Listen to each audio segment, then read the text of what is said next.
जय जोहार। छत्तीसगढ़ी प्रमुख प्रादेशिक समाचार के संग मैं स्मिता शर्मा। प्रवर्तन निदेशालय ईडी आज नकली होलोग्राम बना के शराब बिक्री के मामला में सुप्रीम कोर्ट में जवाब दाखिल करिस। ये मामला में कोर्ट अवैया सुनवाई के तारीख 26 सितंबर तय करे है। यही बीच ईडी दुर्ग, भिलाई और रायपुर में दबिश देके करीबन 8 ठन जगह में छापामार कार्रवाई करे है। इमा महादेव सट्टा ऐप ले जुड़े लोगन के अलावा व्यापारी मन के ठिकाना में घलो छापा मारे गिस। भाजपा के प्रदेश इकाई अवैया विधानसभा चुनाव के तैयारी ला देखत 17 ठन राज्य के विधायक मन ला भाजपा के पक्ष में वातावरण बनाए बर विधानसभावार जिम्मेदारी सौंपे के तैयारी करे है।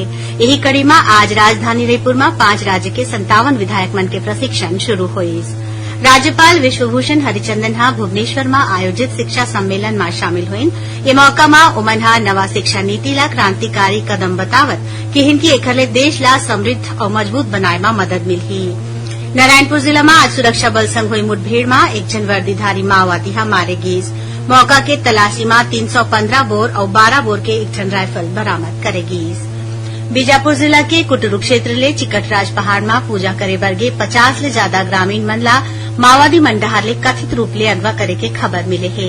एमाले सबो झन ग्रामीण मन ला माओवादी मन पूछताछ के बाद छोड़ दिन। उन्हें एक झन पूर्व सरपंच महेश गोटा अभी घलो माओवादी मन के कब्जा में हवय। नागपंचमी के तिहार आज प्रदेश भर में पारंपरिक रूप ले मनाए जाते। ये मौका में शहर और गांव मन में नाग देवता के प्रतिमा बना के पूजा पाठ करेगी। वहीं रायपुर के गुढ़ियारी स्थित शिव मंदिर परिसर में राज्य स्तरीय कुश्ती प्रतियोगिता के आयोजन करे जावत है। ये प्रतियोगिता में प्रदेश भर में 42 मनखे और 8 जन माई लोगिन खिलाड़ी मन भाग लेवत है। और रायपुर के सिविल लाइन स्थित रोजगार कार्यालय में अवैया 23 अगस्त के दिव्यांग जन मन बर विशेष प्लेसमेंट कैंप के आयोजन करे जाही। तो ये रही अभी तक के प्रमुख प्रादेशिक समाचार। जय जोहार।